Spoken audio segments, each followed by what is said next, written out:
Hi guys, this is my new project here at Tiny Homestead. We just went and picked up these little babies. They are Coturnix quail. I have 14 2-day-olds. She had a couple brown and a couple like whites that lay, these little white ones lay the turquoise eggs. She only had one full white one, and then this one is like a mix. So hopefully there'll be a boy and a girl, and then I'll be able to maybe get turquoise eggs. She did have a couple turquoise eggs, and these are brown ones. They're lighter. Look how tiny they are, and my hand's pretty small. These are 2-day-olds, and she said they've already doubled in size since birth. So I have a little feeder here.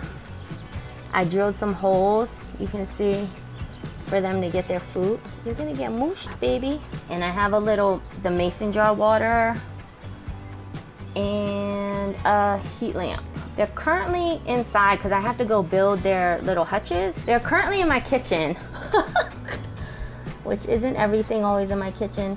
So these are the 3-week-old ones. You probably can't see them all that great because it's but I bought 12 of the 3-week-olds, and I bought 10 pullets and 2 cockerels, which pullets are girls, young girls, and cockerels are young boys. So I'll show you. I think these ones are all girls, but you see how it's so speckled? Her chest, that's a girl. That's how you can sex them. The little baby, the chicks, can't be sexed, but yeah, I'll show you a boy. I have them in 2, and they're making a mess. Oh, okay, so I bought 2 boys, and you can see how, they smell. I forgot how bad birds stink. You can see his chest is like brown and no speckles, and that's a boy. I really gotta move these ones right now.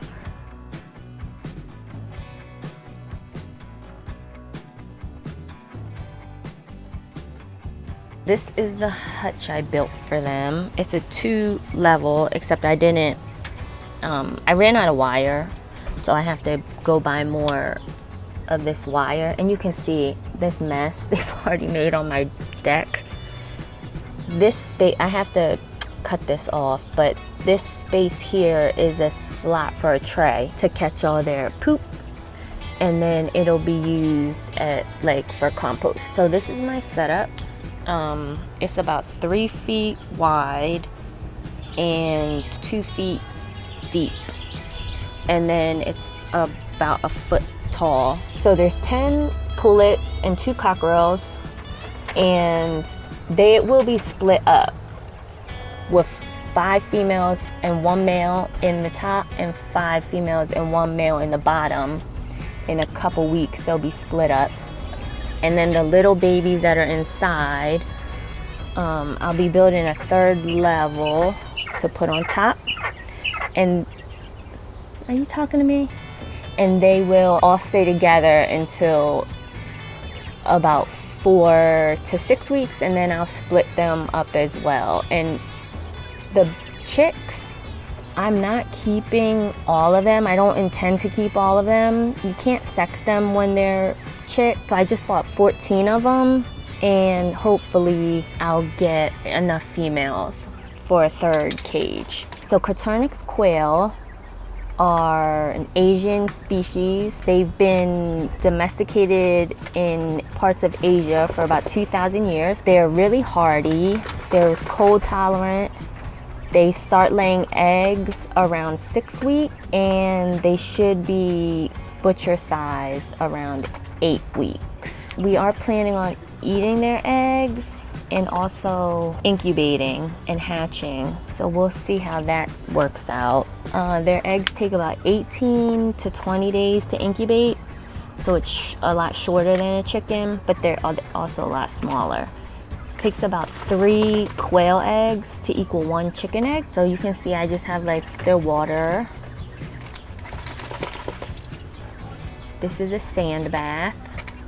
They like taking dust baths. This is their food container. I just drilled some holes so they can stick their heads. This keeps them from making a mess of their food. I was using this one for the babies, but the holes were so big they were crawling inside and then getting stuck in the holes. They're very cute. They're not very loud. The boys will like crow, but it's not even very loud, and they normally don't start crowing until about when they hit like sexual maturity, so closer to 6 weeks. They'll crow for a little bit and then they'll like calm down. I need to finish their setup today. I need to go buy more wire and get the trays, because this is after I put them out here at like 9 o'clock last night, and this is the mess they've already made. I forgot how messy birds were.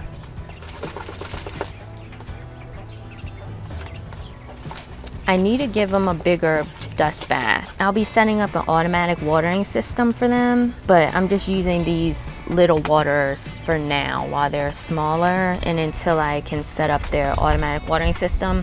I have all the pieces because I set up the same kind of system for the rabbits, and all of this material that I used to build this is left over from me building rabbit cages and hutches. The only thing that I bought new was 2 8-foot 2x2s, but some of these pieces are 2x4s that I just cut in half into 2x2s and used. So I didn't have to spend any extra money building this hutch for them. I will have to go buy a roll of wire, and that'll be minimal. I'm a little bit of a hoarder, so I tend to like keep all these pieces of scrap wood, but then I use them, so it works out. And you can hear they're not very loud. They're not louder than the normal birds.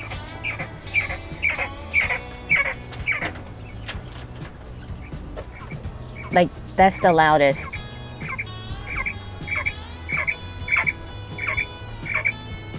That's like the loudest sound I've heard them make so far. And it sounds like a frog.